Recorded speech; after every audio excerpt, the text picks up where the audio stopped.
Di sebelah depan. Assalamualaikum warahmatullahi wabarakatuh. Terima kasih atas diberikannya kesempatan dan waktu kepada saya.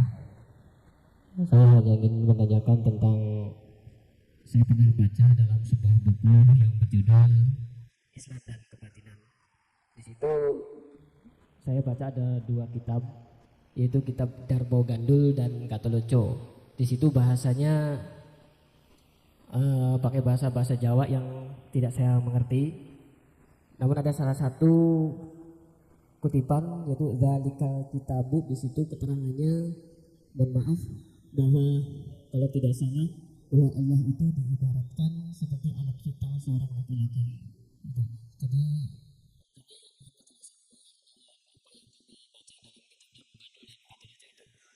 terima kasih. Zalikal Kitabu. Iya, di situ ada keterangan begitu. Darmo Gandul dan Katoloco di dalam buku Islam dan Kebatinan. Tuhan itu laki-laki. Nah, itu. Terima kasih Bu ya. Assalamualaikum warahmatullahi wabarakatuh. Iyalah, ibu-ibu sekalian, ini kita jangan buru-buru. Ini gak kebatinan, bangsa dukun, bangsa jimat, kan menjadi ruwet ini nih. Beli peragat-peragat ketukaran baik. Umat Islam bisa nggak sih berhenti bertengkar? Lu rebutan apa sih? Rebutan surga? Dia ke siapa? Iya kan? Jangan mengklaim aku masuk surga. Jangan mengutuk orang masuk neraka dong. Kita doakan semuanya masuk surga semuanya. Kan enak gitu. Jadi ini pasal kebatinan, Tuhan itu segala macam, kita bisa rumah aja lah. Begini ya, kalau Tuhan mah ya nggak laki nggak perempuan, emangnya seperti siapa sih? Jadi begini, sampai umat Islam sendiri pada umumnya itu ketika mendeskripsikan Tuhan, itulah terjadi mazhab-mazhab itu. Jabariyah, Qadariyah, Ahlussunnah wal Jamaah, Murji'ah, kan begitu. Itu persepsi mereka tentang Tuhan yang berbeda-beda. Mu'tazilah mengatakan Tuhan ini, Allah itu menciptakan manusia. Diberi akal, diberi pikiran, diberi hati, diberi anggota badan, diberi energi, diberi roh, berjalan sendiri. Allah tidak intervensi. Allah menyuruh berbuat baik, Allah melarang berbuat jahat. Kalau dia berbuat baik atas pilihannya akan dikasih pahala. Kalau dia berbuat jahat atas pilihannya diberi siksa. Kalau Jabariyah semuanya Allah yang menentukan. Kalau ahli sunnah ada qada mubram, ada ghairu mubram, ada yang ini itu filosofis semuanya itu. Saya kira walau bagaimanapun udahlah, kita nggak usah saling menyalahkan. Pada beli baru ya barangnya lah. Iya kan? Nah, sampai di dalam Al-Quran sendiri ketika ada cerita dialog antara Allah, Adam, Iblis dan malaikat, dikiranya itu Allahnya duduk di sana, malaikatnya di situ, Adamnya di sini, terus tuding-tudingan kan perasaannya. Begitu kan dalam imajinasi, maka seperti itu. Memangnya Nabi Adam melihat Allah? Memang Iblis melihat Allah? Memang malaikat melihat Allah? Siapa yang pernah melihat Allah? Dah nggak usah jauh-jauh. Ibu-ibu bisa ngelihat sembahyang nggak? Bisa ngelihat sholat nggak? Sholat bisa dilihat nggak? Yang dilihat apa? Orang yang sedang sholat. Di sekitar kita ini banyak yang tidak dilihat. Kalau kentut mah tidak bisa dilihat, tapi kan dicium bisa. Ya kan begitu. Suara dilihat tidak bisa, dicium tidak bisa, tapi bisa didengar. Artinya apa saja yang kita tangkap dengan salah satu panca indera kita itu kan namanya fisik. Betul enggak? Kalau yang benda-benda kelihatan mata ini namanya fisika konvensional. Kalau benda-benda yang tidak terlihat mata namanya partikel. Selanjutnya, lalu Allah itu seperti apa? Ada di mana? Bagaimana? Ini kan dulu orang itu kan ingin meragakan Tuhan. Maka ketika mereka membuat patung-patung itu, lalu ditegur oleh Allah, kenapa engkau menyembah patung?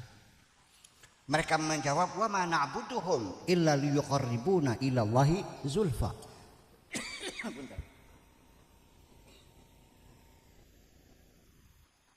Kami tidak menyembah berhala Itu hanya mediator saja kok untuk mendekatkan diri kepada Allah.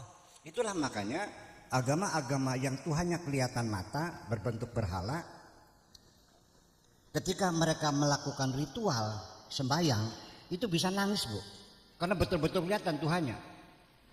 Tapi orang Islam jarang yang sholat sambil nangis, Bu. Apa sebabnya? Nggak kelihatan. Nah, itulah makanya Tuhan tidak usah diimajinasikan, laki atau perempuan, besar atau kecil. Jangan dimasukkan warnanya kayak apa, merah, putih. Tuhan di luar kemampuan akalmu menjangkau. Paham? Tuhan tidak bisa ditangkap dengan panca indramu. Allah itu ada. Allah kalau ingin membuat sesuatu, innama amruhu idza arada syai'an ayyaqula lahu kun fayakun.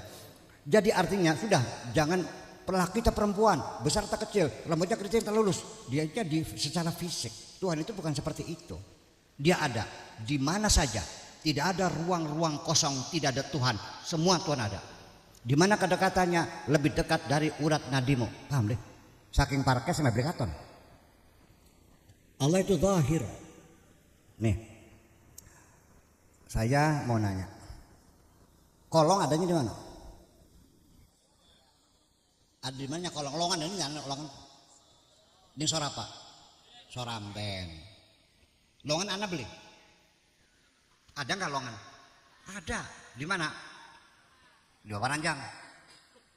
Ranjang ada, longan ada. Yang wujud hakiki itu amben apa longan?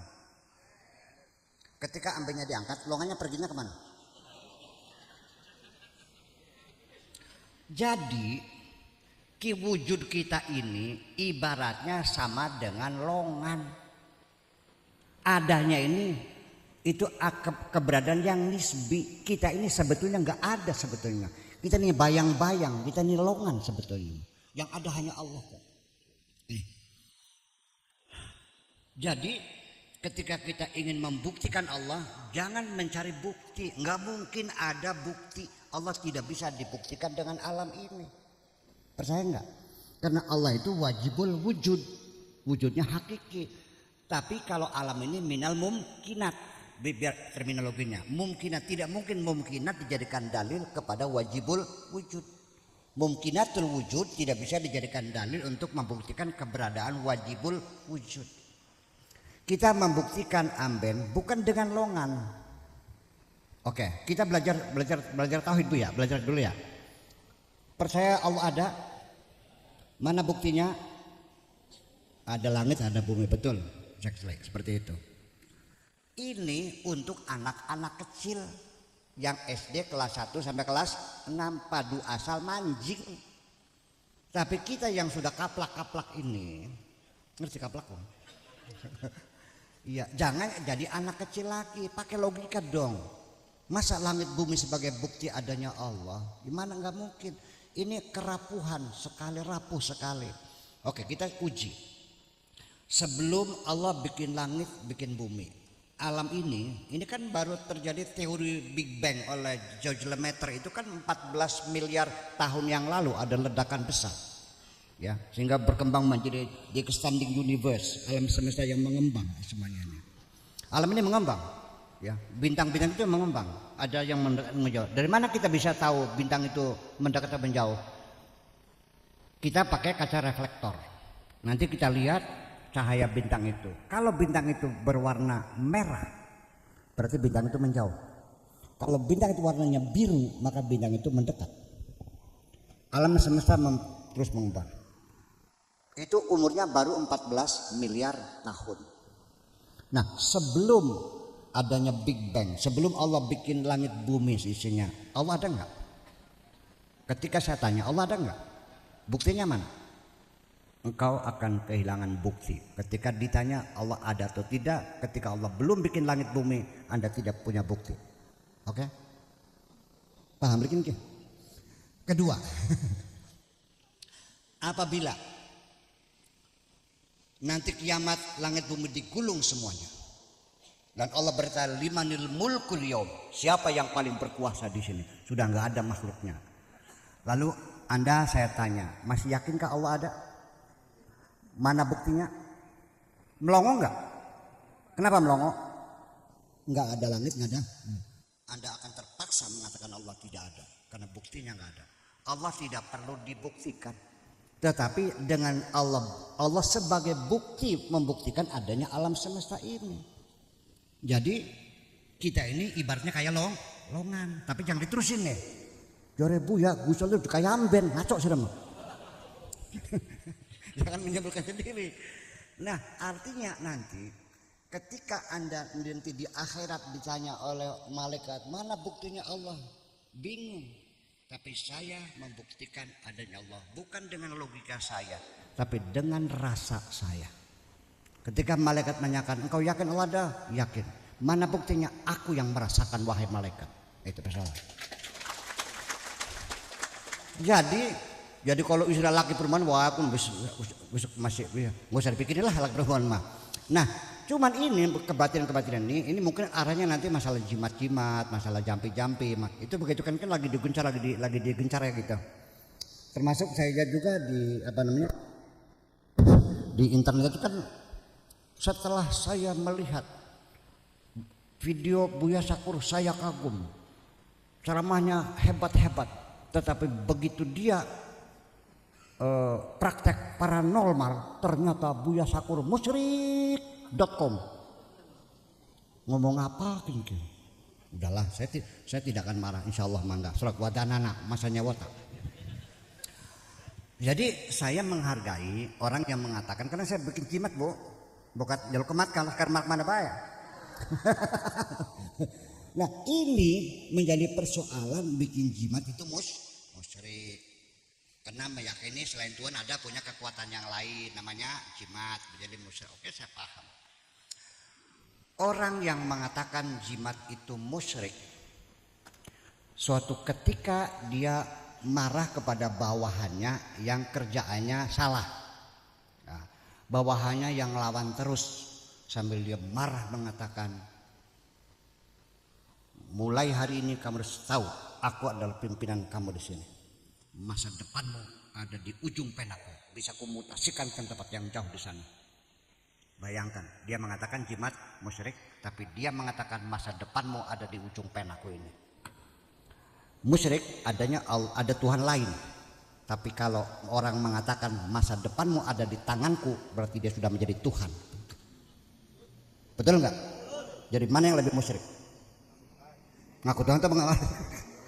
Ini persoalannya. Oke. Bapak-bapak, saya kasih jimat. Masuk hutan.